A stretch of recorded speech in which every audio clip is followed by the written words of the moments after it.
একটি সুন্দর সকাল। আল্লাহ তাআলার দরবারে অশেষ শুকরিয়া, তিনি আমাদের আরও একটি সুন্দর সকাল দেখার সুযোগ করে দিয়েছেন। এমনও হতে পারে আজ আছি কিন্তু কাল এই সময়টাতে নাও থাকতে পারি। আজ সুন্দর সকালটা অনুভব করতে পারছি কিন্তু কাল সেই সুযোগটা নাও পেতে পারি। আজ আছি কাল নেই। কি সুন্দর পৃথিবী! আহা! এ পৃথিবীর মায়া ত্যাগ করাটা বড্ড কঠিন, বড্ড মায়ার পৃথিবী। কি আছে জীবনে? কয়েক সেকেন্ডেরও গ্যারান্টি নেই। এত মায়ার পৃথিবী ছেড়ে নিমিষেই চোখ বুজতে হয়। কত রঙে কত ঢঙে সংসার সাজাই, স্বামী সন্তান সব নিয়ে কি সুন্দর জীবন। কাল যে মানুষটা সুস্থ ছিল আজ নিমিষেই সে মানুষটা নেই। কিছু সময় আগে যে মানুষটার সাথে কথা হলো এখন তার কোনো অস্তিত্বই নেই। হায় মায়ার পৃথিবী! এসব ছেড়ে একদিন আমাদেরও পাড়ি জমাতে হবে অচিন পথে, না ফেরার দেশে। মানুষ মরণশীল, এ চিরসত্যটা আমাদের মেনে নিতেই হবে। আসলে আল্লাহ তাআলাই ভালো জানেন কখন কার ভাগ্যে কী লিখে রেখেছেন, কার কপালে কি অপেক্ষা করছে। তারপরও মাঝে মাঝে কিছু সত্য মেনে নিতে কষ্ট হয়।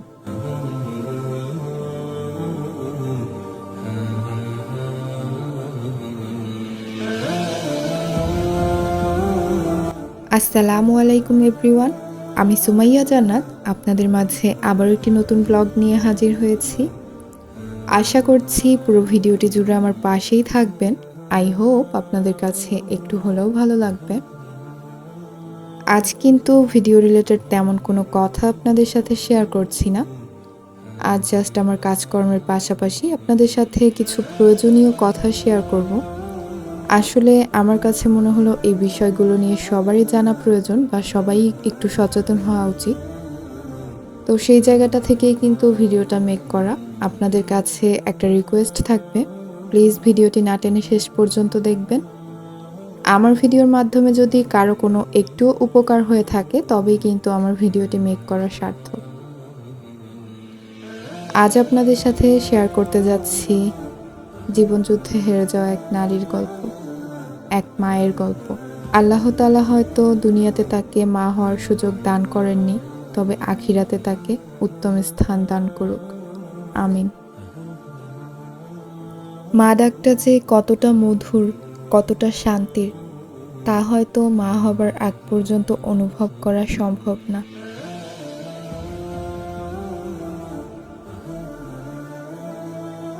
আল্লাহ তাআলার কাছে অশেষ শুকরিয়া, তিনি আমাকে মা হবার তৌফিক দান করেছেন। আমাদের বিয়ের বয়স প্রায় ৮ বছরের মতো। তো আমাদের বিয়ের বছর দেড়েক পরে আমার হাজব্যান্ডের একজন বন্ধুর বিয়েতে আমরা অ্যাটেন্ড করেছিলাম। তখন আমার সোহা ছোট। আমার মনে হয় কি সবার কমিউনিটিতেই এমন কিছু ফ্রেন্ড থাকে যাদের আমরা চাচা মামা এই টাইপের কিছু বলে সম্বোধন করে থাকি। তো আমরা কিন্তু তাকে চাচা বলেই ডাকতাম। তো নতুন বউকেও আমরা চাচি বলেই সম্বোধন করে এসেছি। বিয়ের সেই শুরু থেকেই তারা মা বাবা হওয়ার ইচ্ছে পোষণ করলেও আল্লাহ তাআলা তাদের দিকে মুখ ফিরে তাকাচ্ছিলেন না। বিয়ের বছর ৫ পর আল্লাহ তাআলা তাদের দিকে মুখ ফিরে তাকান। চাচি প্রথমবারের মতো কনসিভ করেন, কিন্তু সেই সুখটা কিন্তু বেশি সময়ের জন্য ছিল না। প্রথম দিকেই বেবিটা মিসক্যারেজ হয়ে যায়। আসলে সেই সময়টা যে একটা বাবা মার কাছে কতটা দুঃখজনক সেটা হয়তো আমরা বুঝবো না। তারপরও তারা হাল ছাড়েনি। তার কিছুদিন পর চাচি আবারও কনসিভ করে দ্বিতীয়বারের মতো। সব কিছু মিলে ঝিলে ভালোই কাটছিল দিনগুলো। যেহেতু প্রথমবার একটা অ্যাক্সিডেন্ট ঘটে গিয়েছে, তো সে কিন্তু দ্বিতীয়বার অনেকটা সচেতনই ছিল। মান্থলি ডক্টর দেখিয়েছে, তারপর সব নিয়মকানুনগুলো মেনে চলার চেষ্টা করেছে, কিন্তু আল্লাহ হয়তো ভালোটা চায়নি। আসলে প্রথমেই আমি বলেছিলাম কার ভাগ্যে কখন কি লেখা আছে আগে থেকে তো জানা নেই। তো গত পরশুদিনের কথা, আমার হাজব্যান্ডের ফোনে একটা ফোন আসছে বিকেল 4টার দিকে। তো ফোন পেয়ে সে ফোন রিসিভ করতেই ওপাশ থেকে শুনতে পায় তার ফ্রেন্ড ফোন দিয়েছে।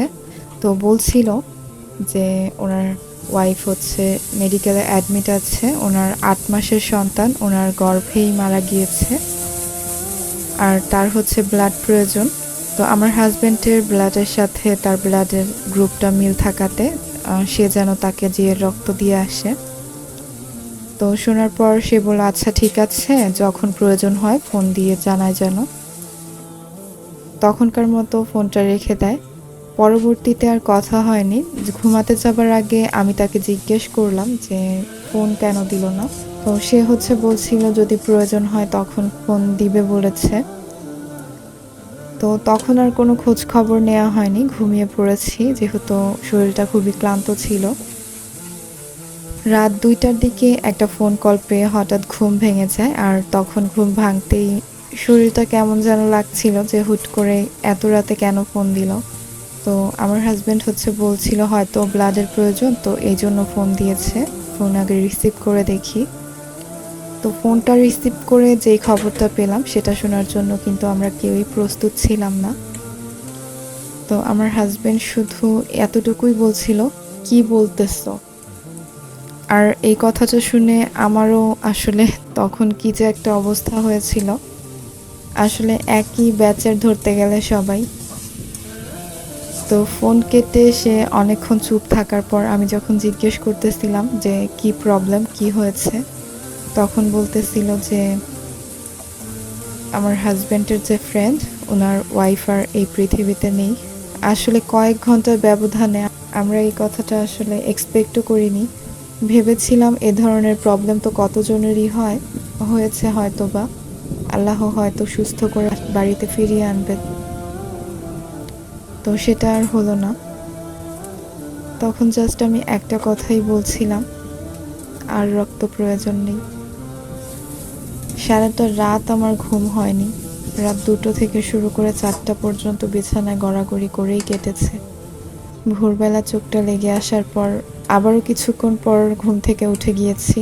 আসলে মনটা বেশ খারাপ লাগছিল। তারপর খোঁজ খবর নিয়ে দেখলাম চাচির লাশ বাড়িতে নিয়ে এসেছে। তো তাকে গিয়ে এক নজর দেখার আগ পর্যন্ত কিন্তু একটুও ভালো লাগছিল না। তো সেখানে গিয়ে যে খবরটা জানতে পারলাম সেটা জানার পর মনে হলো আসলে এ ধরনের ভুল কারোই করা উচিত না। আমি আসলে কথাগুলো বলতে গিয়ে আমার অনেক বেশি কষ্ট হচ্ছে, তারপর আপনাদের সাথে শেয়ার করছি। আশা করি বিষয়টা বুঝতে পারবেন। তো যেটা জানতে পারলাম সেটা হচ্ছে চাচি হচ্ছে তেমন কোনো অসুস্থতা ছিল না, জাস্ট গত 2 দিন ধরে জ্বর ছিল। জ্বর যেহেতু কম ছিল না, তো সে হচ্ছে নাপা ওষুধ খেয়েছিল, একসাথে তাও আবার 2টো। তো সেটারই ওভারডোজে হয়তো প্রবলেমটা হয়েছে। ওষুধটা খাওয়ার 8 ঘন্টার মাঝেই নাকি চাচি বারবার বলছিল আমার অনেক বেশি কষ্ট হচ্ছে, আমার বুকের ভিতর থেকে কেউ চেপে ধরছে এমনটা লাগছে, দম আটকে আসছে।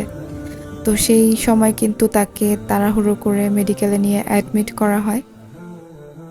তো অ্যাডমিটের পর ডক্টর জানায় 8 ঘন্টা আগেই নাকি বাচ্চাটা তার পেটের মাঝে মারা গিয়েছে। তখন আসলে কারো হাতেই কিছু ছিল না। ডক্টর বলেছিল যে নর্মালেই নাকি ডেলিভারিটা করা হবে, কোনো প্রবলেম হবে না। তো চাচাও কিন্তু ডক্টরের উপর ভরসা করে বলেছিল আচ্ছা ঠিক আছে, যেভাবে ভালো হয় সেটা করেন।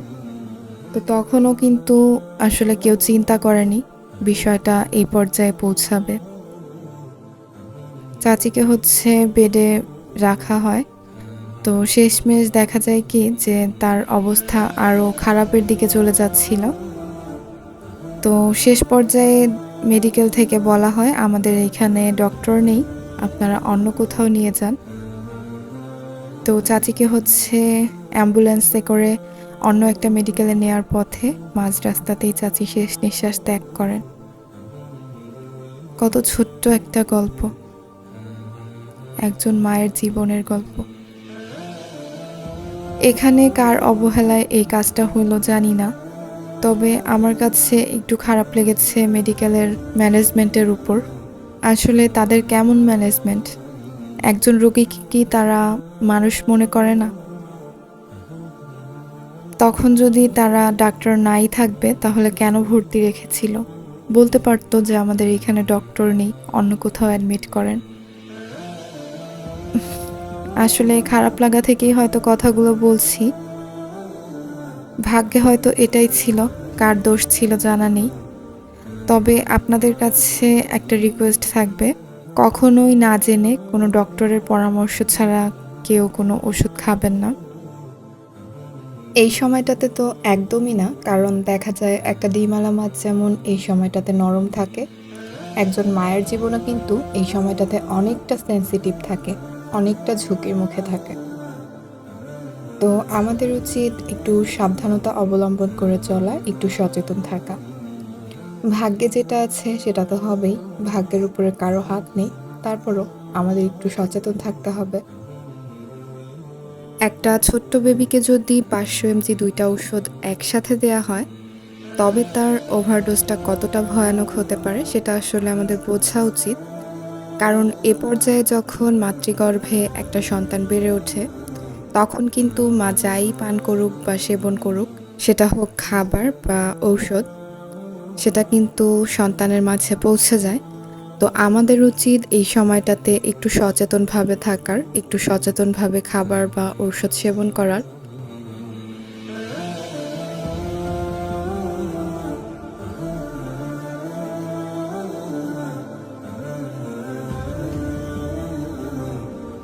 তো এবার চলে আসি ভিডিও রিলেটেড কথায়।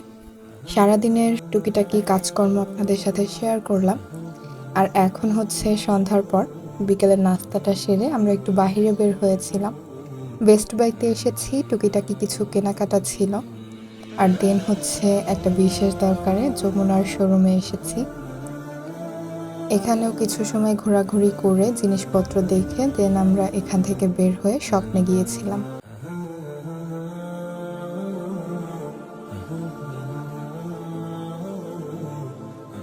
আমার আজকের ভিডিওটা মূলত আপনাদেরকে একটু সচেতন করার উদ্দেশ্যেই তৈরি করা। প্লিজ কেউ নেগেটিভভাবে নেবেন না। আসলে আমি চাচ্ছিলাম আমার ভিডিওর মাধ্যমে যদি কারো কোনো একটু উপকার হয়ে থাকে, তবেই কিন্তু আমার ভিডিওটা মেক করার সার্থকতা। তো দেখতে দেখতে কিন্তু ভিডিওর একদম শেষ পর্যায়ে চলে এসেছি। আমরা স্বপ্ন থেকে টুকিটাকি কিছু কেনাকাটা করে দেন একটা কফি শপে এসেছি। এখানে এসে হচ্ছে সোহা কিছু খাবার অর্ডার করেছিল। তো সে সেগুলো খেয়েছে। এবার হচ্ছে লেমনেড অর্ডার করেছি।